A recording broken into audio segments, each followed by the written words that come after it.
কথা বুঝো না, কথা বুঝো। ভিডিও টাকা একসাথে ভিডিও আমি দিয়া আমি কাগজ নিয়ে। হ্যাঁ এটা ভালো হবে, হ্যাঁ এটা ভালো হবে যে টাকা দিয়ে কিনলো গাড়ির কাগজ বুঝাই দিল। আরে না টাকাটা পুরোটাই বুঝাই দেখ। 1,65,65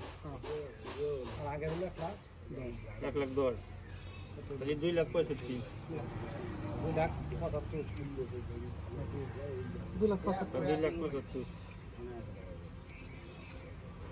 2,65,000 2,75,000 আচ্ছা আচ্ছা হোক ওটা সমস্যা নাই, 2,75,000 সমস্যা নাই, নেন 2,75,000 বাকিটা দিতেছে। হ্যাঁ বাকিটা দিতেছেন, হ্যাঁ বুঝছে নেন। এখন আপনারাই বলেন, আপনি ক্রেতা, কালাম ভাই হলো বিক্রেতা, হ্যাঁ আর ওই ভাই হলো মাধ্যম, ওই ভাই নিয়ে আসছে এখানে, মানে জায়গাটা পরিচয় ক্লিয়ার করে দিছে। এখন আপনারা হ্যাঁ আমি কালাম ভাইয়ের টাকা দিয়া গাড়ির কাগজপত্র বুঝা বুঝছেন, গাড়ি নিয়ে নিলাম। কালাম ভাই, হ্যাঁ ভাই, রাস্তাঘাটে যদি কোনো সমস্যা হয় এটা আপনি, রাস্তাঘাটে তো কোনো সমস্যা নাই ভাই, খবর তো কথা না, তারপর আপনি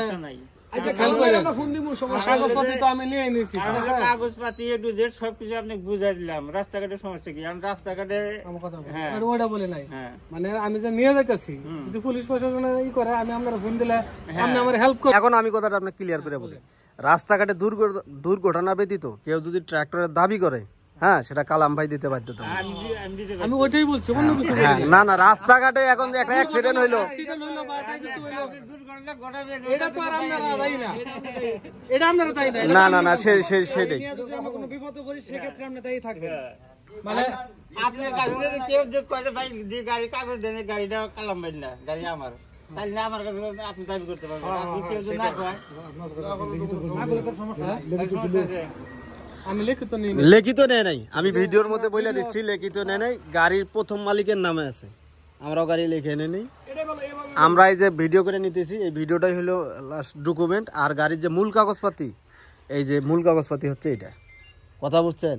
এখন এই গাড়ির ওনারা প্রথম মালিকের থেকে লিখে আনে নাই, আমিও তার কাছ থেকে লিখে নিয়ে নেই, আমি মূল কাগজ যেটা মূল কাগজটাই দিয়ে দিচ্ছি। ওটা সবাই নিয়ে গেলাম, এখানে মূল মালিকের নামে যে আছে গাড়িতে, ওনার কাছে তার কোনো প্রমাণ নেই, আইডি কার্ড আছে, ওনার ছবি আছে আমার কাছে, আর কি লাগবে? ওনার কাছে তো আর কোনো ডকুমেন্ট নাই। আমি গাড়িটা কিনছি, এখানে সবকিছু ওনার দেওয়া, ঠিক আছে সবকিছুই আছে।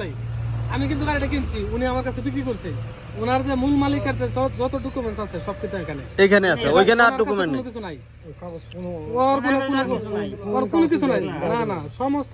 এই শুনেন আমি আপনাকে বলি এখন, না না না না আমি আপনাকে বলি, আমি ক্লিয়ার জিনিসটা ক্লিয়ার করি। যখন আপনি গাড়িটা বিক্রি করছেন, ধরেন আপনি গাড়ির মালিক, এই যে আপনার কাছে যখন গাড়ি কিনছি, হ্যাঁ তখন এইভাবে আমি এই যে ভিডিও করে নিছি, আপনি গাড়ি বিক্রি করছেন, কালাম ভাই কিনছে, এইভাবে কিন্তু মানে করে নিছি। এখন আবার কালাম ভাই বিক্রি করলো, এই যে ভাই কিনলো, এই ভিডিও করে রাখলাম, কাগজপাতিও আছে, এর থেকে বড় ডকুমেন্ট আর কি হয়? আইডি কার্ড ছবি সব নিয়ে এসেছি, ভিডিওর থেকে বড় ডকুমেন্ট আর কি হয়? হ্যাঁ ঠিক আছে ভাই। ভাই কি কোন জায়গা থেকে আসছিলেন? আমি ময়মনসিংহ থেকে আসছিলাম। ময়মনসিংহ থেকে আসছেন? ময়মনসিংহ ফুলপুর থানা। ফুলপুর থানা অনেকগুলা গাড়ি বিক্রি করছি। আচ্ছা গাড়ি নিলেন, তাতে গাড়ি নিয়ে তো খুশি আছেন তো? আলহামদুলিল্লাহ। দোয়া করবেন অবশ্যই, বাকিরা আল্লাহ পাক জানে। আচ্ছা ঠিক আছে, ভাই আপনি কি? আমিও খুশি ভাই, আলম ভাই ভালো থাকেন। আচ্ছা ঠিক আছে ভাই চালাই যাবেন? আচ্ছা ঠিক আছে ভাই, এক্সপার্ট ড্রাইভার। ঠিক আছে ভাই, ওকে আচ্ছা ঠিক আছে, দেন স্টার্ট দেন।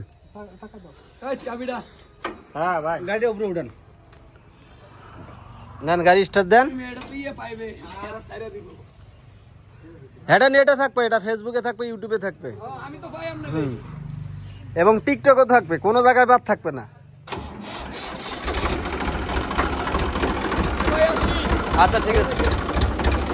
তো গাইস এই গাড়িটা বিক্রি হয়ে গেল ফুলপুর, ময়মনসিংহ ফুলপুর, আর ওনারা আসছে ওইখান থেকে, আর গাড়ির কাগজপত্র এগুলো সবগুলো বুঝাই দিলাম এবং টাকা পয়সা আমরা বুঝাই নিলাম।